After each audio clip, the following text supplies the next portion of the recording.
Welcome to the hottest grappling show in Arizona. The Valley is home to an amazing grappling community. Join us as we roll through the top jiu-jitsu schools in the state. Our goal? To highlight incredible instructors, their academies, and their amazing journeys through life and jiu-jitsu. It's not the destination, it's the journey that counts. Welcome to Rollin Through the Valley.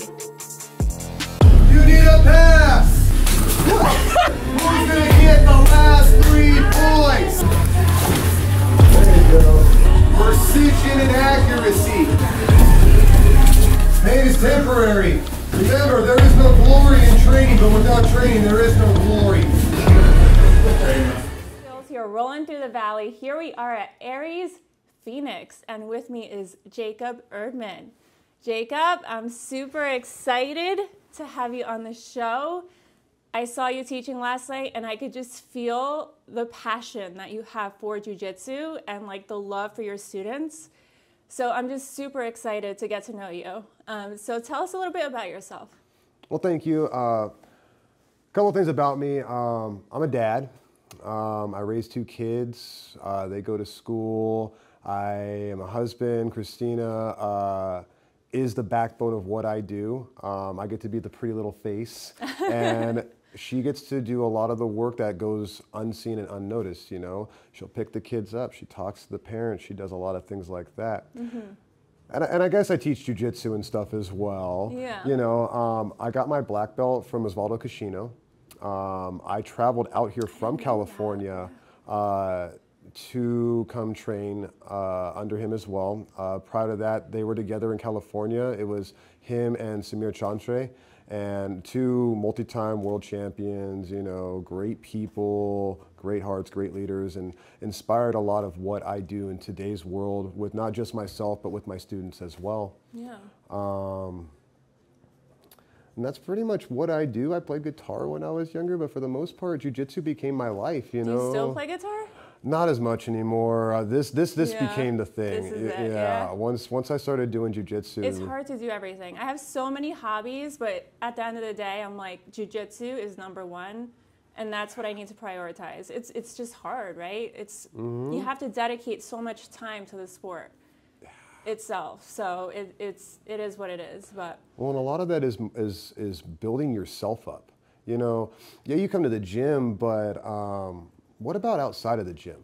Mm-hmm. You know, we all come to learn from instructors, get taught jiu-jitsu, but it really changes things outside of just that, right? Like you start thinking about things like weightlifting. Maybe you've never weightlifted before, but you're like, what if I got a little stronger? Would I be a little better at jiu-jitsu? Yeah. You know, what if you start eating healthy? Right. You think you feel a little better, right? So it really changes things outside your life as well. Right. And so the reason I focus on jiu-jitsu is because I realize it's not just the jiu-jitsu I'm getting, it's all the other avenues of my life that start getting moved, you know, and I love guitar and it makes me feel some passion and everything, but it's not really working out my muscles in the way I need to. It's not mental chess with another human. It's not a lot of things. And jiu-jitsu is all those things. Yeah. How long have you been training for overall? I think going on like 9 years, going on 10 years, somewhere around there. Wow. Okay. I wrestled back in high school, things like that too. So I came in with a little bit of a background, but. So how did you get into jiu-jitsu? Well, I mean, I wish that was a glorious kind of story. I was, how old was I? I was like 31 and I was getting old, out of shape, and I was in the shower one day and I was just reminiscing about old thoughts, and I was like, when was the last time I felt good about myself? You know, because I'd done a lot of things that are good. You know, I'd raised my children, I worked, I did what I did, but it was like, when was I last happy with myself? And the real answer was when I wrestled, right? But, you know, at 31, it's a little weird to walk into a high school and be like, hey kids, you want to wrestle? Right. You know, and so I got on the internet and went on Google like, you know, most of us do, and I looked up some places and I saw Gracie, something else, and Ares. And not knowing anything about jiu-jitsu, I can't say there was like something on the website or anything like that, but I had a gut feeling that I needed to go with Ares. There was just something about it when I saw it that I knew. Yeah. And when I knew, I went for it, and I never looked back, you know, and that's really what started getting me into it, because I went in, and you got to think, like, I'm an ex-wrestler. Yeah. I have an ex-wrestler's mentality. I'm going to walk into this place and I'm Right. just going to smoke everybody. Yeah. That did not happen. Oh, no. It didn't. It did not happen at all. As a matter of fact, I got smoked. I got smoked by every single person in there. And how long were you doing wrestling for? I wrestled 4 years year-round. I distinctly actually remember getting cross-collar choked for the first time and not realizing what that was like. Yeah. And I tried to stand up. And you have to keep in mind, I'm pretty strong for my size. And I remember standing up with the guy, and then Samir and Kashino were like, no, put him down, put him down. I was like, oh, okay. But it enacted something very primal in me that I hadn't experienced, even in wrestling, you know. There's something different about being choked against your will. Right, because in wrestling there's no submissions. It's just pinning the guy. So this was foreign to you. Yeah. Yeah, it was very foreign to me. Yeah. Matter of fact, my gi after 3 months had holes right here After and 3 here months? from the amount of cross-collar chokes that I went through because I just wouldn't learn. Do you still have that gi? No, I got lost in frame some that. moves and everything. But I did keep it for a while. I did keep it, but yeah. That's funny. Now I have too many gis, but you know. Yeah. Back then, yeah, that was definitely the first time that I was exposed to that, and having been in a room with so many people that were just savages, just absolute monsters, still chasing world championships, still going after it, you know. And I'm pretty tough, like I'm a good survivor. Yeah. And so I just keep coming back, and so they turned me into what I am now, you know. And there were other people that came in, like, they did some crazy things, man. Like, they brought in people from Brazil. Yeah. And, like, I remember one of those guys, he just won Pans, Marcos Mendez. Just won Pans, featherweight, I think he goes still. Yeah. Yeah, I met him when he was a green belt. Yeah, okay. I was a blue belt, right? Yeah. And so I'm like 32. I've been doing this for a while now. I'm like, I got this and everything. And in walks this, like, 14, 15-year-old scrawny green belt. And I'm like, oh, okay, this is going to be great. I'm going to smoke this kid. And within like the first 30 seconds, I think he started bolo rolling me. Oh, no. And I didn't even know what was happening at the time. And I was like, what is this? And that was sort of new, the bolos, right? Yeah. Now everybody knows it, but yeah, you know what a bolo. But yeah, back then, no, it was during the golden age. Leg locks weren't really a thing yet. Yeah, that's true. They were still thought of as they just don't work, you know. Yeah. But the school I was at, they did. They thought they worked. They showed how they work. They were innovators and pioneers of the time, you know. So I got exposure to a lot of the things as it was coming to fruition. But yeah, it was very humbling to get beat up for the first time in my life by a 15-year-old. Yeah. Totally. I'm sure we can all relate at some point on that. You're not alone, trust me. What was I going to ask? So when you got into jiu-jitsu, did you leave wrestling? Yeah, well, I wasn't even in wrestling anymore because I didn't get into wrestling. I'd been out of wrestling for over 10 years. Because I graduated high school, it was 18, actually it's longer than that, gosh, 31, 18, 13 years in between wrestling. The thing of it is, though, and it's kind of like jiu-jitsu, once you do it for a while, even if you put it down for a while, you might not be as sharp as you were, but you're going to remember what it is you're supposed to do. Right. So I had natural, and like, there were some people that I beat up, but I don't really mention it because they had never done sports or anything like that before. So it's not really fair for me to walk in and kind of be like, oh yeah, I'm a wrestler, and just, but anybody that had been doing jiu-jitsu, yeah, they beat me up and everything. But yeah, there was a big gap in between that, which is kind of when I played guitar and stuff like that, actually. So nice. Okay, so tell us, what does jiu-jitsu mean to you? Jiu-jitsu means a lot of things to me. It goes into every aspect of my life, all the way from my physical being, my mental being, and my spiritual being. I'm a little older, so I don't know how many of y'all can relate, but if you think about the three ninjas, they're like mind, body, spirits. Yeah. It really is a thing, right? Like in jiu-jitsu, you can relate it to anything. When you go on the mats, you know, they don't lie to you. You know, we've all heard that before, but what does that really mean? You think about it, the mats are kind of like a mirror for yourself that you didn't know you wanted to see. You're going to get on the mats and things that you have repressed for years are going to come up. Did you have a bad day? Right. You're probably going to notice that on the mat, especially if you have training partners and things like that, right? But you can start to relate that to all sorts of things. I had a lesson the other day, actually. I was talking about passing. And I was explaining that there's multiple types of people, but there's two basic types of people. There's the types that are avoidant, and then there are the types that tend to be anxious. Right? Now, your anxious people are the ones that are going to tend to want to smash through things. They're going to want to get things done. They're going to want to go and do the thing. They're going to be great at pressure passing, great at grit and going through. And then your avoidance, the people that don't necessarily want to deal with conflict, they're going to start trying to go around you. They're going to switch their hips. They're going to let you press on them, but they're not going to push back. They're going to move around that. And you start to think about the way we are in life, it translates into everything we do, right? You can watch your jiu-jitsu, and if you watch a video of it and you pay close attention, you could know everything about yourself without ever knowing yourself. That is 100% right.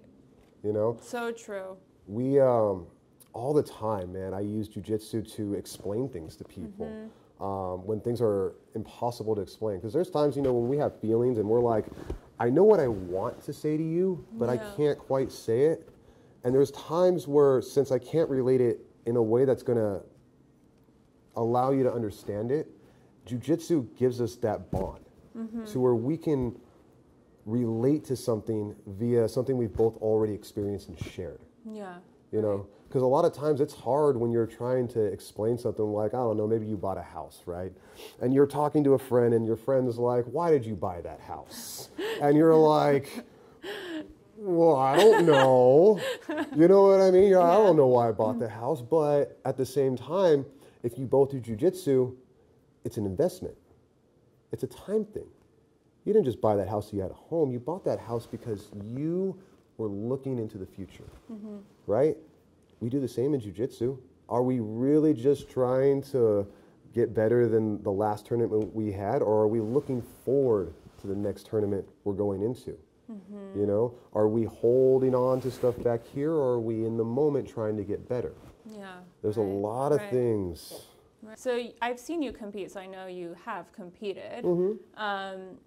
But tell us the very first time you competed. I know. We don't always want to think about that one, but go ahead. I don't mind this one at all. Against my instructor's better judgment, there was a local tournament coming up, and I was like 3 months in. I was like, I feel good. I'm ready to go. Okay. Especially as a wrestler, you're like, bring it on. I've been through this before. This isn't, I'm not a stranger to this. Yeah. Really quick, and you had to compete in wrestling, right? Oh, yeah, I competed year round. Sometimes 2 weight divisions in a day. So you went in confident, like, okay, I got this. Okay, go ahead. And I'm not gonna lie, I kind of go into all life like that, because at the end of the day, if you don't go into life with that confidence, you're leaving yourself on the table. Right. So, but yeah, I went in. I won my first match. Nice. I threw the guy with a head and arm. It was beautiful. His feet went through the air. Cool. You know, all the cool things, finished up, and I lost the next 2. The second one I lost, the guy put me in a closed guard. I never got out. I didn't get subbed, but I never got out. And he just sat there and racked up advantage and advantage and advantage. And then the next one, this is the one where I'm like, okay. I was winning this match actually, right? I was up on points, and then he swept me. We were tied, and he started to footlock me with a straight ankle lock. Yeah. And for some reason in my head, in this moment, I didn't think you were allowed to do that. So I froze. And I think I sat there and stared at him for like a minute and a half while this poor kid tried to wrench on my ankle, which didn't do anything, but I was just like, what do I do, right? And so I lost that point. I got done, and this is where like it starts to get interesting. I'm in the bathroom, you know, and I'm like, okay, you know, we'll get the next one, whatever. And in walks this purple belt, and his arms all like down by his, like this way, and I'm at the urinal. I turn because, you know, you hear somebody, and his arms down, and he's like, hey, bro, can you do me a favor? I'm like, yeah. Yeah. I'm a little white belt at the time. I don't know what's going on right now. This purple belt just walks in. And he's like, can you tie my arm up with my belt? Wow. And I'm like, yeah, I got you, That right? is so awkward, especially in the urinal. Yeah. So I do this, you know, I tie his arm up and everything. And he's like, thanks, bro. I got to go to work after this. His arm's like not moving or anything. And I'm like, what do you do for work? Because like, how are you getting home? He's like, well, I'm just going to drive. It's okay. I'll just. Us jiu-jitsu people, right? Uh-huh. You got to be crazy to do it, Yeah, right? That's why I was hooked. I was like, these are definitely my people right here, because I do the same thing, you know? So it was very like, oh, okay, I'm in the right place. I'm doing the right thing. Right. So you currently compete. I've seen you compete. What is your mindset like going into a competition right before you step on the mats? Like, talk to us a little bit about your mindset at the competition. And even before, like, what do you tell yourself? Like, walk us through that. Okay. Well, there's different phases to what I've done. When I was younger, a lot of it was, like I said, that I can do this. I got this. You know, I go through the people that I've trained with a lot too. And I remember that like there was one guy, he had the most amazing close guard. And I was like, they're not going to put me in close guard. And if they do, I've already got this guy. Ain't nobody going to be as good as him, right? And it's a mentality that you just can't lose. It's a belief. It's a thing, because here's the reality. And I kind of talked a little bit about it earlier, you know, where you leave stuff on the table. If you don't buy 100% into yourself, you're always going to doubt yourself. What does doubt create? Hesitation. And when you start talking at brown belt, black belt, and even purple belt, and some of the competitive blue belts nowadays, they're getting pretty crazy nowadays too. For real. Trust me, I know. You leave it on the table. You have to buy into yourself. You cannot sit there and tell yourself things like, what if? Right. Because we're all going to have that. We all go through the what if. So if we're all doing that, what separates the winners from the learners? It's belief. You know, when you talk about these people at the top level, Gordon Ryan, Gaval, all these people from our past that we talk about, what's one of the main things? Yes, some of them are humble, not all of them, obviously, in the names I mentioned. However, they believe in themselves. They believe in what they provide. They believe. And that belief, that's what separates the people that are going to go in and do great from the people that are going to just show up. Yeah. You know? But it's also putting in the work too. Oh, of course. Because that's where you get the belief from. Well, that's what the competition is. Competition is where you combine the effort you've put in, the talent you have that we all know, and the time there. Right? Because the thing is, you could show up, but if you're not putting effort in, are you getting anything out of it? Right. If you only come one time a week, you can put as much effort as you want. It's still not going to match the time. You can be as talented as you want. You don't work hard, hard work beats talent when talent doesn't work hard. You know, we have a lot of little sayings that are all very true. So when you talk about things like competition, especially like when I think about it, is a test. It's time invested, effort put in, and who's got that it factor? You know, we're all looking for it. And from that point, when I really get into it, you know, I trust that I've put the work in. Because if I think I haven't, then I'm going to doubt myself. I'm going to doubt myself. And doubt can be a good thing. Don't misunderstand me. I do have doubts. It's not like I'm just like, oh, I'm invincible and I never fear anything. But it's talking to yourself. You know, one of the easy things, and this is actually something for psychology, quit telling yourself you. Quit doing that, because when you talk directly to yourself, we're not nice to ourselves. Like at the end of the day, we are not nice to ourselves, and we're going to beat ourselves up. You would never talk to a friend the way you talk to yourself. So you got to start talking to yourself like you're your friend. How do you do that? Well, you don't refer to yourself as you anymore. You talk to yourself with your name.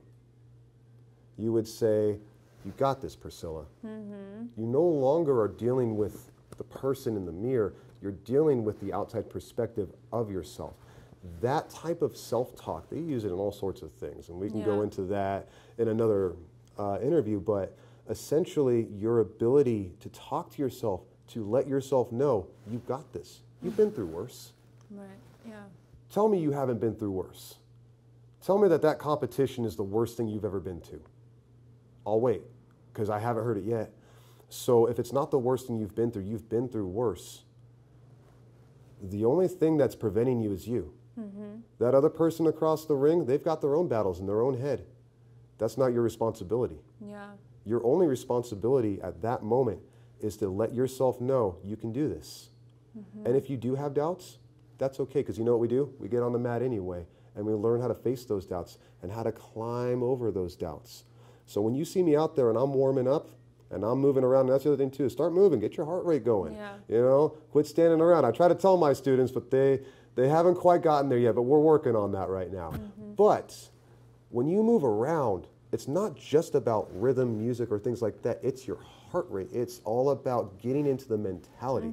I have a person come over and choke me real quick so that I can get into the thought process of that mind-body thing.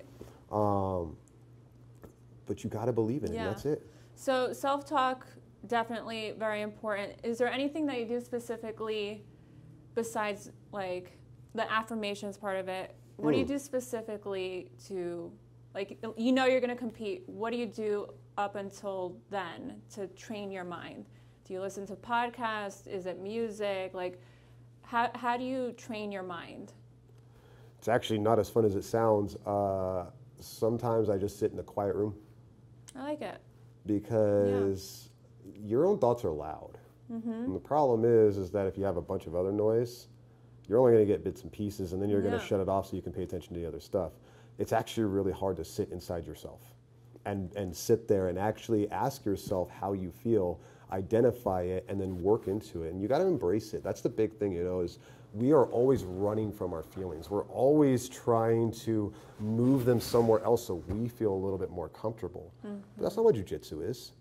We all know that. Jiu-jitsu is all about being uncomfortable and getting comfortable in that uncomfortability. And the hardest battle, and I tell my students this too, it's not going to be the physical. It's not going to be the spiritual battle. It's going to be that mental battle you play with yourself. It's going to be that time that your brain's going, you're tired. And you're not really tired, but your brain's telling you you're tired. You can't do one more. But then you go and do one more. It's those little games. So yeah, I'll sit in a quiet room. Sometimes I'll listen to music, as long as I don't have any other distractions. But otherwise, I'm very much just present. I love that. That is deep. Because a lot of people don't think that way. They think like, I'll just listen to a podcast and, you know, things like that. But sitting within yourself and your thoughts and your feelings, that's something that some people find really difficult to do. I found a lot of people find it difficult. And you know, and this is one of those things in jiu-jitsu, if you're an instructor or a coach, you'll know people will tell you stories that you didn't always need to know, but they needed to share. Jiu-jitsu brings out things that you just didn't know. And as an instructor, I'll admit this, it's a heavy weight sometimes, because I don't just worry about my mentality, I worry about your mentality.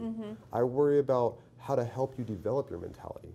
And one of the conclusions I came with very early on is that that's not necessarily something I can do, but I can give you tools. I can teach you how to get yourself there. But I'm not inside your mind. I only get to put up bumpers for you so that you can find your own navigation in there. And at some point, when you're ready and you start getting into that point where you feel comfortable embracing those feelings, then you'll start to find calmness. Because what are we always afraid of? You know, when we start getting angry, what are we actually feeling? Are we really angry at somebody, or are we angry because it triggered something else in us? 99% of the time, it's the latter. Yeah. You know? Yeah, that's pretty much what I do. I hang out, I get my students ready. You know, even in competitions, I'm much more there for my students right now, you know, especially with the kids, you know, because like a lot of my students, man, they were like 3 months in, like, can we compete? Yeah. And I was like, let's go. Yeah. Because at the end of the day, What do you have to lose, right? not only that, but also like, how much do you have to gain?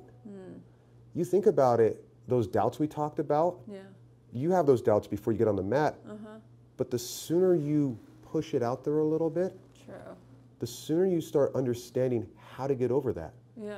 The sooner you start mentally advancing, and that's what jiu-jitsu is.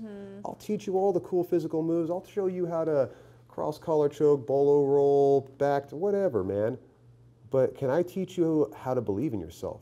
Can I teach you how to get through situations you didn't think you were going to be able to get through? Can I teach you how to be kind to somebody even when they've wronged you because it might not be their intention and you took it the wrong way? We have that in jiu-jitsu sometimes too. You ever had somebody get upset on the mat at somebody else over a misunderstanding?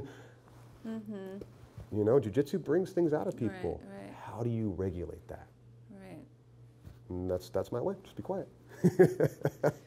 Okay, so you're like really inspiring. Like I love everything that you're saying. And I also picked up on it yesterday in the class. Like the way you just motivate your students to like keep going. That is so cool. Like, and that's super special. So what is it that you tell your students right before they go compete? Is it their first time or have they been doing it for a while? Because I have a couple different things. Yeah, either one, whatever. If they've never done it before, I always like to talk about this one because it's kind of funny. You're going to forget everything, and that's okay.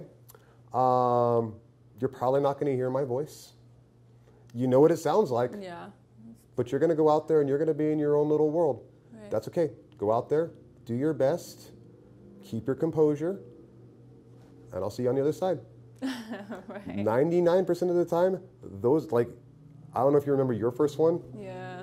I didn't hear my coach my first one. I can't hear. I can't. All the jiu-jitsu I thought I knew was gone. Nothing worked. And the thing of it is, people are afraid of things they don't understand. So the reality is, if you tell your students what they're going to encounter and you're honest about it, there's no reason to be afraid and hold them back.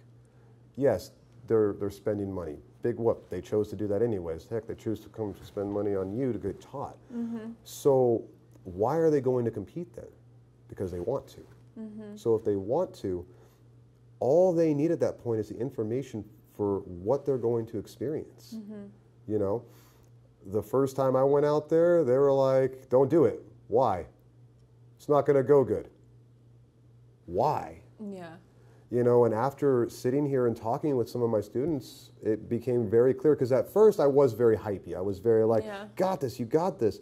And then it's like that false sense of hope is what kills a lot of people for their competitions. Because there's this expectations that they have of themselves, where I've told you all you're not friendly to yourselves. So now, when you don't meet your own expectations of the hype that was put into you, you don't want it again. You don't want to be climbed up that high just to be let down all over again.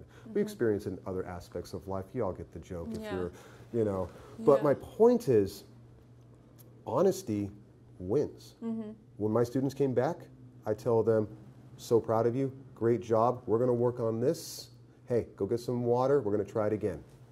Why?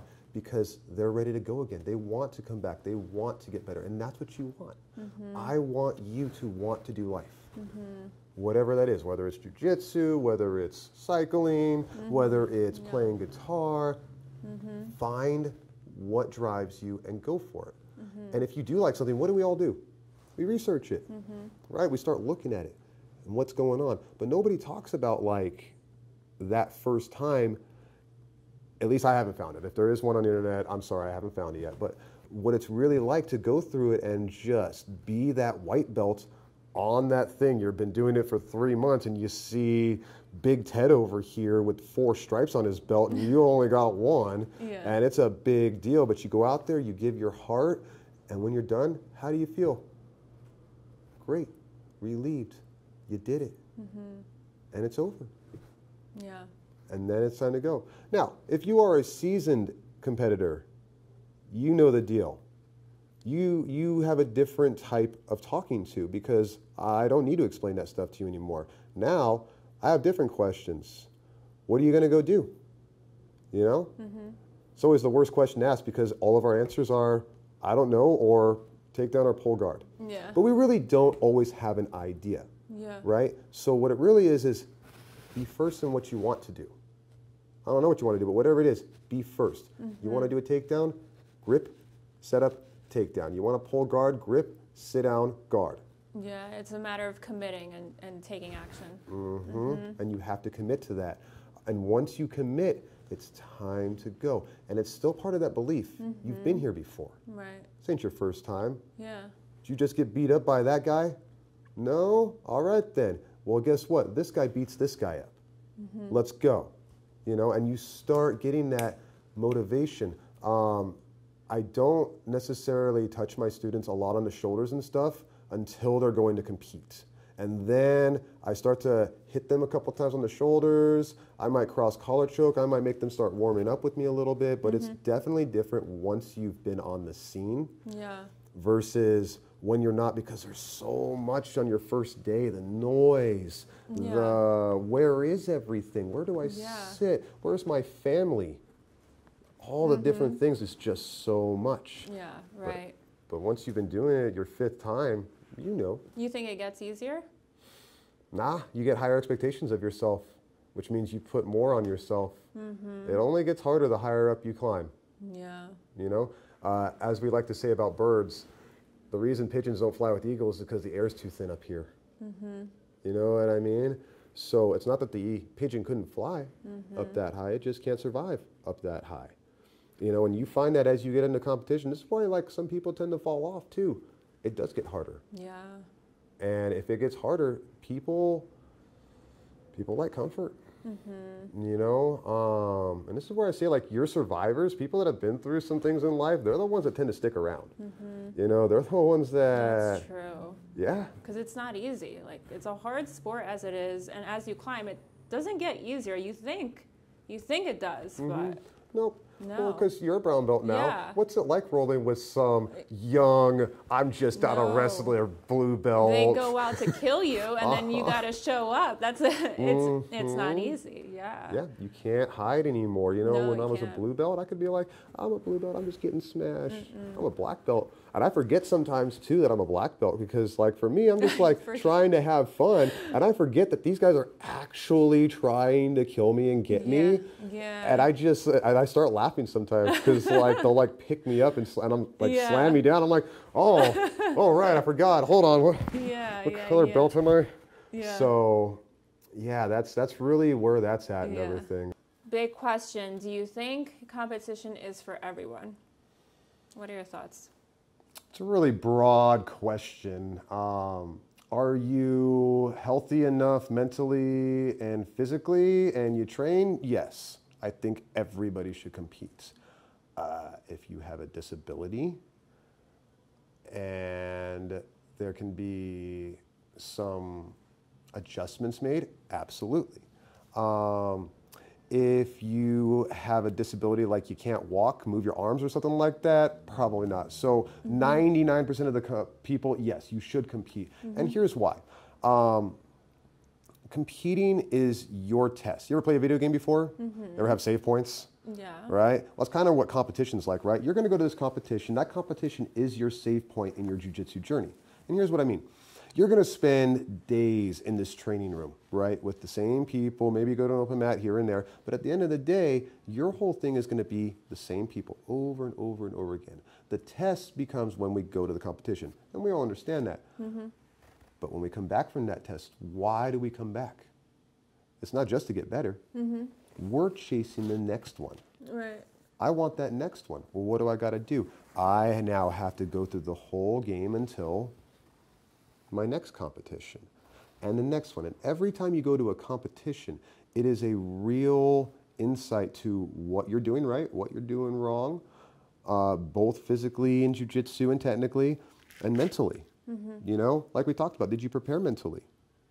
Did you sit there and try to chug water right before your match? Yeah. You know, there's lots of little things that you can do that are going to mess you up. Yeah. But I think that everybody should try it because it gives you a real understanding of yourself.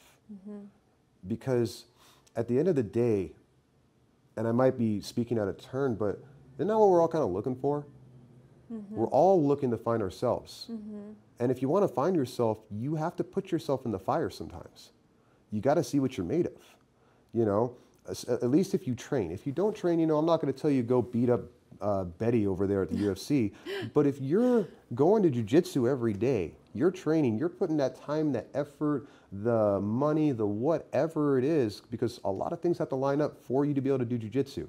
Always keep that in mind. If you're doing jiu-jitsu, you're doing a lot of things right already. At that point, what else is there to do? You know, you work on yourself, that's cool, but what does that mean? And how do you measure that? Maybe you don't need a measurement. Not everybody does. Yeah. But for me, yeah, I think everybody should compete at least once to understand it, to see what it's like, to know like what your training partner who is a competitor is going through if you just want to be a hobbyist. Yeah. Right? Because there is a lot of things. Yes, this guy beats you up on the mat every day, but you don't see some of the mental anguish that those athletes go through. Right. You don't understand the cutting the same way. You don't understand going to the gym because you have to lift weights with a knee injury or something happened to your rib that day and you still got to turn up. You know, this guy that's a hobbyist, no offense, you can go home. You know, but some of these athletes, people that are doing it for a living, they got to turn up no matter what. You injured, doesn't matter. Yeah. You know, your significant other left you, so sad. Go take it out on the mat. You know what I mean? Like, Yeah. it's just how it is. So your best thing is to understand. You know, because that's what we're all missing from each other anyways, right, is understanding each other. Yeah. If you understood, kind of like I talked about the white belts in the first tournament, it's not that big a deal. It's when we misunderstand each other that things get bad, you know? Thoughts spin, oh, I don't know. So yeah, I kind of forgot where I was going with that because that was kind of a runoff on me, but like I said, man, just keep showing up to jiu-jitsu and keep trying to do stuff. Just go compete. Go try it once. Understand the people around you that put in work every day, every single day for it. Yeah. What is one of the biggest lessons you've learned from competition?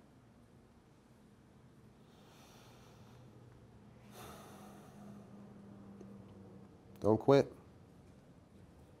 It's really easy. Like, I know we've all said it, don't quit, Yeah. but you know, when you go to these competitions and you really have that anxiety, that feeling in your chest, and you get past it, it teaches you that you can do that anywhere else too. Not just, you know, for the competition. What about that job you've always wanted? You know, I'm not saying you couldn't go after it, but would you be able to relate it the same way? You know, once you've done a couple competitions or you've really tried and you've gone after it, you're not afraid to fail anymore. Because that's really what it is, right? Yeah. It's about failing over and over and over again until you get it somewhat right, right? So if that's the case and we're constantly failing, then what we're really trying to do is figure out how to get past that. How do I keep going? How do I look at myself and think I can't do something? And look myself in the mirror afterwards and think that I'm proud of myself. I can't do that. And we want to be proud of ourselves. Yep. But are we doing the things we need to do? I don't really have an answer for that, because I myself am also guilty of not always performing. You know, sometimes I leave things on the table. Sometimes I've done the wrong thing. But I'm not afraid to do that. And it's because of things like competition. It's because I've already been through some hard times. I remember Purple Belt World Masters was definitely a hard one. I've been pretty good for a while. I won World Masters at Blue Belt, 68-man bracket. That was pretty cool. Nice. I got my purple belt on the podium. Cool. COVID happened and everything. Yeah, I beat an NCAA Division I wrestler for it. Last like 30 seconds, which is why I say like, hey, those last 30 seconds. You know. But then in purple belt, COVID happened, and I had a real struggle to know if I wanted to keep competing or not. I wasn't sure, to be honest with you. Why is that? I realized I was getting old, and the thing of it was, really, what was I going to do with it though? Was I going to go win a world championship at adult division at black belt level? I wasn't going to be a black belt till I was almost 39 years old. What was I going to do? I was going to start competing on things like Fight to Win, something like that. That's all great. And I'm not saying anything bad about any of that stuff. I will never talk bad about competitions. But I also understood that what was I doing this for? Did I just need the recognition, the hey, great job, the whatever, the medal? If you ask any competitor, what happens after you get that medal? It's cool for 5 minutes, and then what? Right. Yeah. It just goes in the room, in the closet. Yeah. It's what we all do. We chase the next medal, right? And so if we're all playing this thing, why are we competing? What is the purpose of it? And at that time, I didn't have a great answer. You know, I have a much better answer now that I've been around and stuff like that. But at purple belt, I didn't have a great answer. And it was like, okay, well then why am I still doing jiu-jitsu? And what I found is I had a passion for helping people. I had a passion for making people better in something. And I didn't know what it was at the time. I just knew that that's what I wanted to do. And I was very good at it already. I just didn't know how it was going to go. Yeah. And then I kind of had an epiphany about coaching, which is where I then asked my instructor then if I could coach a kids class. And I started teaching toddlers. And I don't know if you all have ever taught toddlers, but it's interesting to chase 4 and 5-year-olds around. Right. When you're and teach them about submissions, right? Yeah, when you're a purple belt that just got done winning worlds and stuff like that. You're like, yeah, come here. Oh, don't cry. You know. And so it was a very humbling experience to where I had to go from this position of competitiveness where like I went into the gym to maul people essentially and get better, right? Because when I went to competition, my goal was to maul people and win. But after starting to coach and teach, it kind of changed how I thought about rolling with people a lot. I learned how to become a lot more gentle because all of a sudden I had to go from this ferocious thing to somebody who was trying to draw people to me. You know what I mean? And it changed the way I rolled with people in training, and I got a lot better. Not just because I had to teach kids, but because all of a sudden I wasn't trying to fight against you. I was trying to move with you. Right. Right? When you did something, I no longer just, no, stop that. It was, oh, you're doing this. Well, what happens if I turn this way? Yeah. Oh, you're doing that. What happens if I turn this way? Yeah. And it really evolved my game because now I wasn't just holding everything still and trying to muscle everything. Yeah. I finally was moving and flowing with everything. Yeah. And the more I flowed with it, the better I got. And then we came here to Arizona where I taught Oh, I didn't teach at first, actually. I just trained at first then, too. And I went to World Masters, and I lost. That's what I was going to tell you. I lost that tournament in the last 40 seconds. Ooh. Yeah, I should have just kept my legs closed. I had him in closed guard. I was up, and I was like, I got to sweep. I didn't need a sweep. I made a big mistake. Yeah. And it was hard. That was one of the hardest ones, because I then had to come back. And that's the hard part, right, is coming back and facing everybody after such a devastating loss. That stuff haunts you, right? Yeah. Like, you can't stop thinking about it. No. And it's like, oh, man, if only I did this, if only I did that. But you learn. That's how you learn, right? Mm-hmm. And it's hard because you got to go talk to your instructor, you know, who put all that faith in you. Yeah. All these people who put all this faith in you. And for me, it just feels like I let people down, you know, and so it's hard for me to come back and be like, hi, you still cool? You know, and I know that deep down, it doesn't matter. Yes, they still accept me. You know, yes, we all saw what happened on camera. It doesn't matter, but the feeling remains.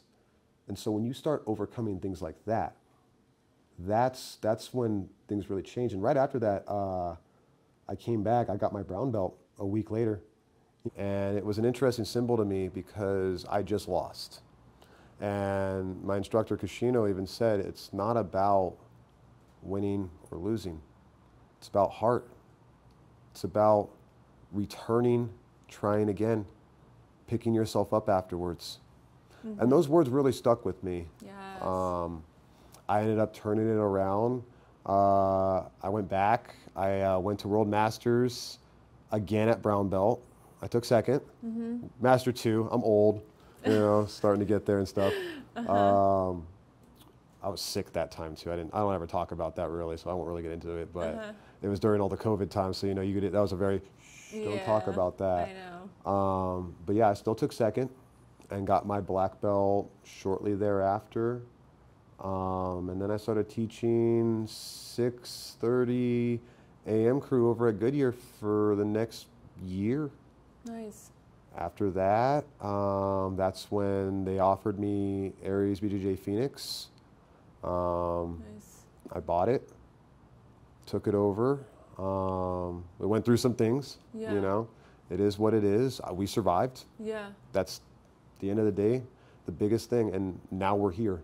Yeah. You know, and this place is awesome. Like, I can't wait to get it done and stuff like that. Yeah. But. Okay, so let me go back here. So at purple belt, you weren't sure if you wanted to compete. You weren't sure about jiu-jitsu, and then teaching sparked all of that back up for you.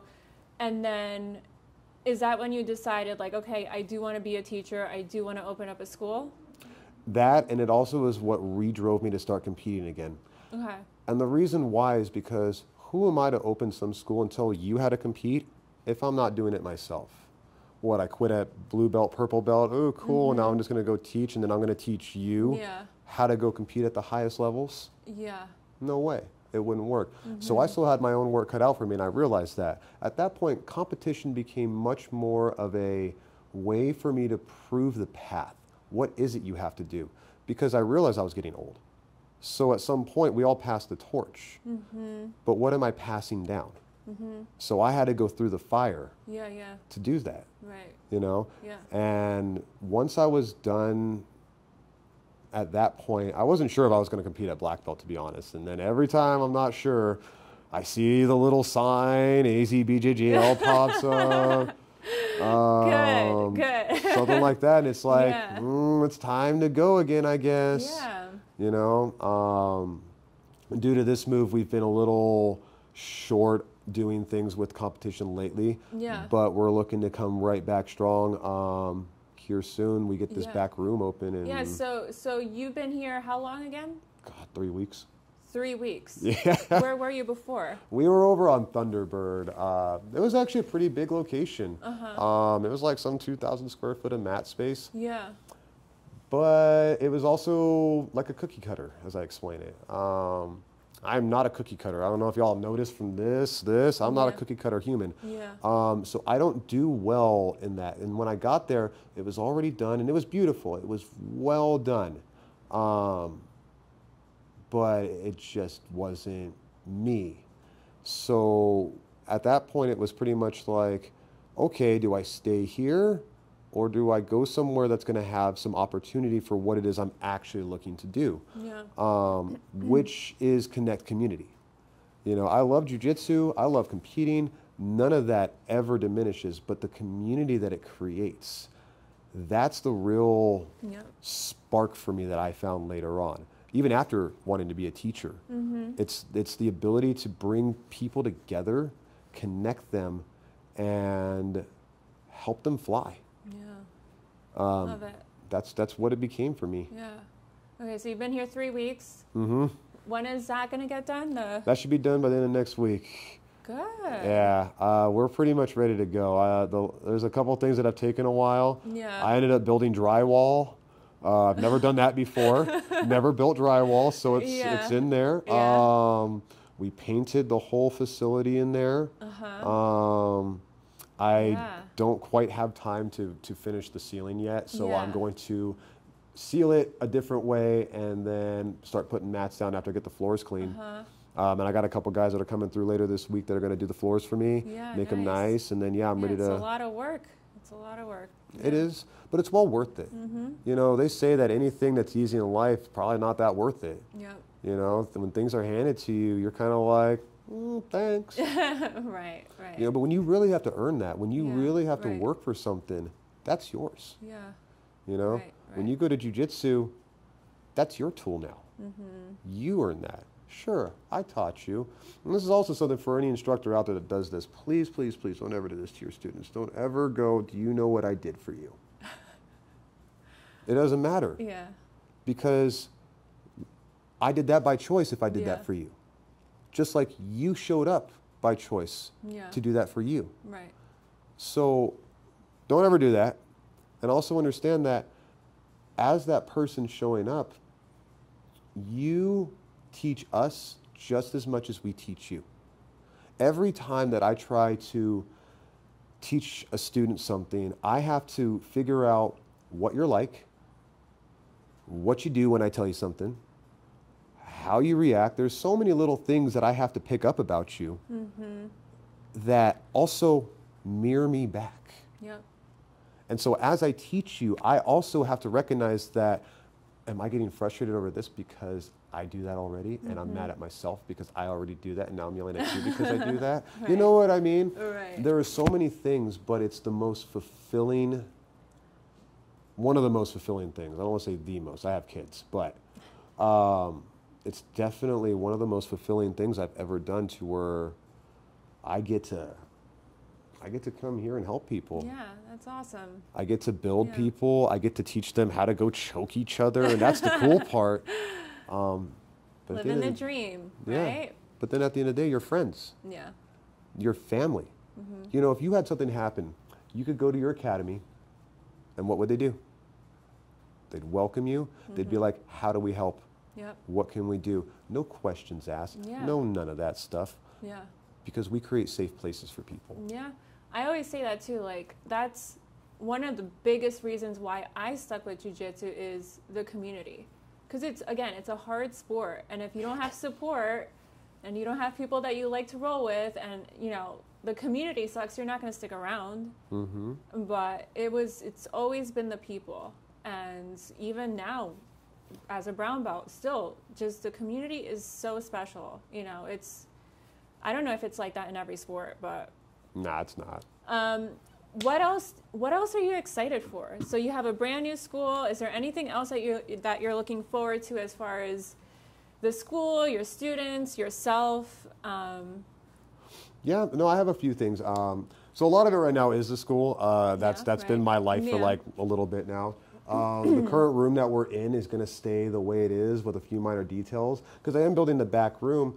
But this here, I don't think you can see it from the camera, but outside is right there. There's a door that leads right there. And the goal is to turn this into a 24/7 training room, that we can put things like a video up, like a TV that can have videos. You'll come over with your little QR code, scan videos, put on there. I'll have some grappling dummies. That will be locked out. Well, because people have lives outside. And the thing with jiu-jitsu that I do love and hate about it is we can only all converge to it at the same time, right? So we all have our schedule, but that doesn't always fit people. What happens if you're working a night shift?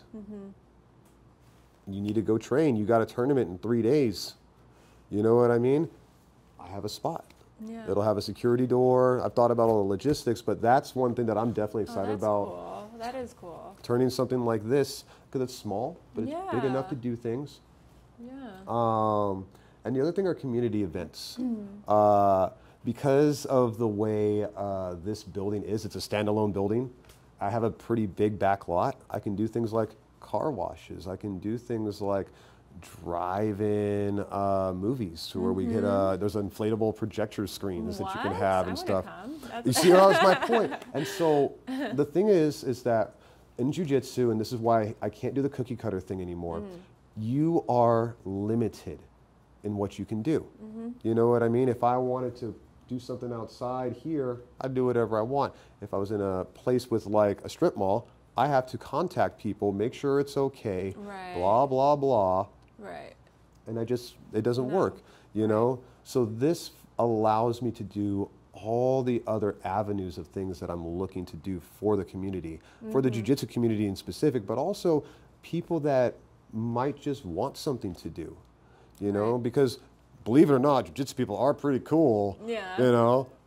And we actually get along with everybody as well, you know? And so having a place where we can all just go, you want to go choke people on a mat, go choke people on a mat. You want to go watch a movie in the back, go watch a movie in the back. Yeah. You know, but getting this building to be used consistently. Yeah.